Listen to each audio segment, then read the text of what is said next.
Up next, Patricia Pallikka is joined by Dr. Judd Hollander, Professor and Clinical Research Director of the Emergency Medicine Program at the University of Pennsylvania in Philadelphia, to discuss one-year outcomes and resource utilization in Akron, PA 4005, a multi-center randomized clinical trial of a rapid rule-out strategy using coronary CT angiography versus traditional care for low-risk emergency department patients with potential acute coronary syndromes.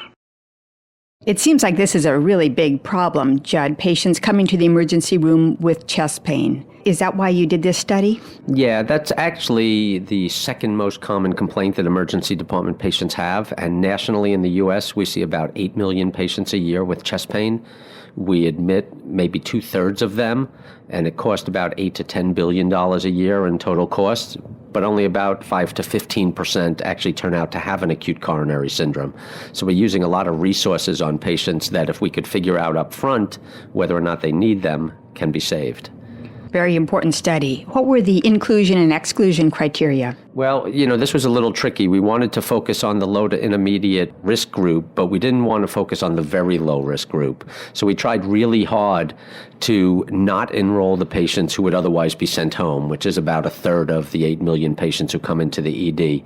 So in order to be enrolled in the study, the first thing that needed to happen is the physician needed to decide they were going to admit you. Then within that spectrum, they were patients that presented with chest pain or ischemic equivalents.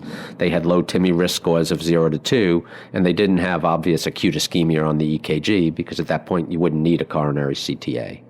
Was there an upper age limit for your patients? No, we didn't prescribe an upper age limit per se, but you get a point for your TIMI score when you're over 65, and one of the things we didn't want to do is have the high-risk patients who are overwhelmingly likely to have coronary disease.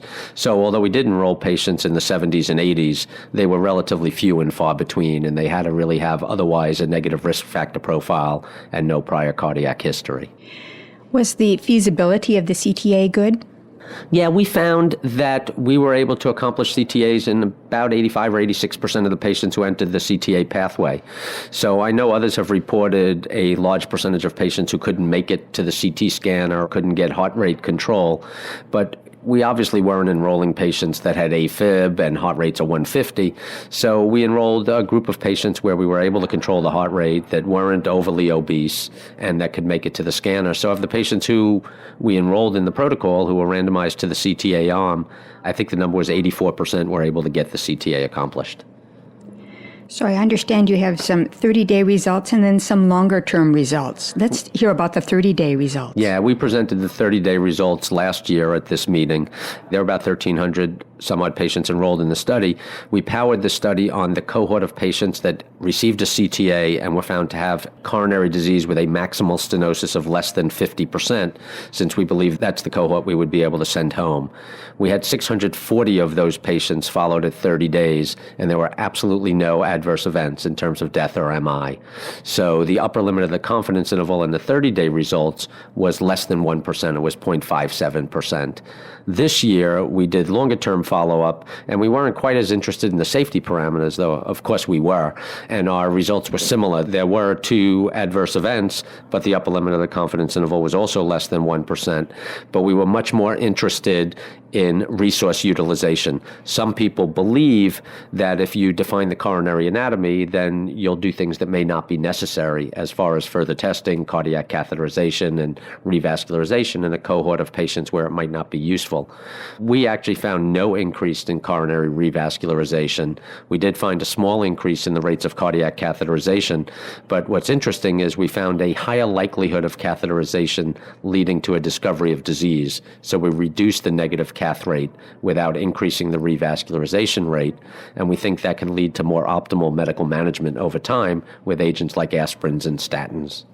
What is your stress testing approach to patients who come to the emergency room? What did you use as the alternative for CTA? So the traditional care arm could receive whatever stress test was being done at any one of the 5 institutions being enrolled, and was up to the clinical judgment of the providers. Most patients in the study received stress with nuclear imaging, but not all. Some received stress echo, and we tried to make this a real-world trial, so whatever the emergency physicians, the hospitalists, or the cardiologist wanted to use on any individual patient was just fine. So generally, we feel that we can't detect a lesion unless it's at least 50% diameter with stress testing. But with the CTA, of course, you'd be able to detect an early lesion. Did the patients receiving CTA get more statin and aspirin therapy? So it's actually very interesting. We stratified patients into 3 groups. At the end of the index hospitalization, we stratified them into whether they had coronary disease, they didn't have coronary disease, or it wasn't clear. And what we found that in both no coronary disease groups, the treatment was about the same between the traditional care arm and the CTA arm. In the coronary disease groups, the treatment was about the same, but we had almost a 3-fold increased likelihood of being unrisk stratified with respect to coronary disease in the traditional care arm. So the way we've interpreted that, if you believe that you have patients with disease and they should be on statins, there was a larger group of patients that were undefined in the traditional care arm, meaning that the CTA arm gave patients a better chance of getting appropriate medical management. It seems like with longer-term follow-up, one might be better able to demonstrate a benefit from detection of early or subclinical disease. Do you think that's true? Yeah, I think that's a very, very important next step. I think we believe, not based on any great data, but we believe that patients found to have small amounts of atherosclerotic disease on CTA, 30-40% lesions, may actually benefit from long-term statins and more enhanced medical management. We don't actually know that to be the truth. I think a good study where patients found to have minimal disease were randomized to treatment and not treatment would help answer that question. And that might actually be the biggest role of CTA, is detecting disease early that wouldn't be found on stress tests. But we don't know that yet. Do you think there's any role for triple ruleout protocols, looking for the pulmonary embolism, aortic dissection, and coronary stenosis all in one test? Well, I think, part of it has to do with what you do at your own institution. We do dedicated coronary scans. I think that a patient who presents with aortic dissection is different than your classical low to intermediate risk ruleout MI patient. And a dedicated coronary CTA will give you a better look at the coronary anatomy. A dedicated dissection scan will give you a better look at the aorta. We know that when we've looked at the literature out there, the triple ruleout and the coronary scans are similar with detection of disease, but there's more radiation from the triple ruleout scans. And I don't see the purpose of giving patients more radiation, since generally less is probably better than more. We have no idea how the triple ruleouts compare in the ability to diagnose a dissection compared to a dissection scan, or a PE compared to a dedicated PE scan. So to make the assumptions that they're equivalent without data probably is not the wisest decision. In summary, why don't you tell me about your approach to patients coming to the emergency department with chest pain? In our institution, we believe the best thing we can actually do for patients is give them an answer to what's causing their problem, or tell them they don't need to worry about what's causing their problem.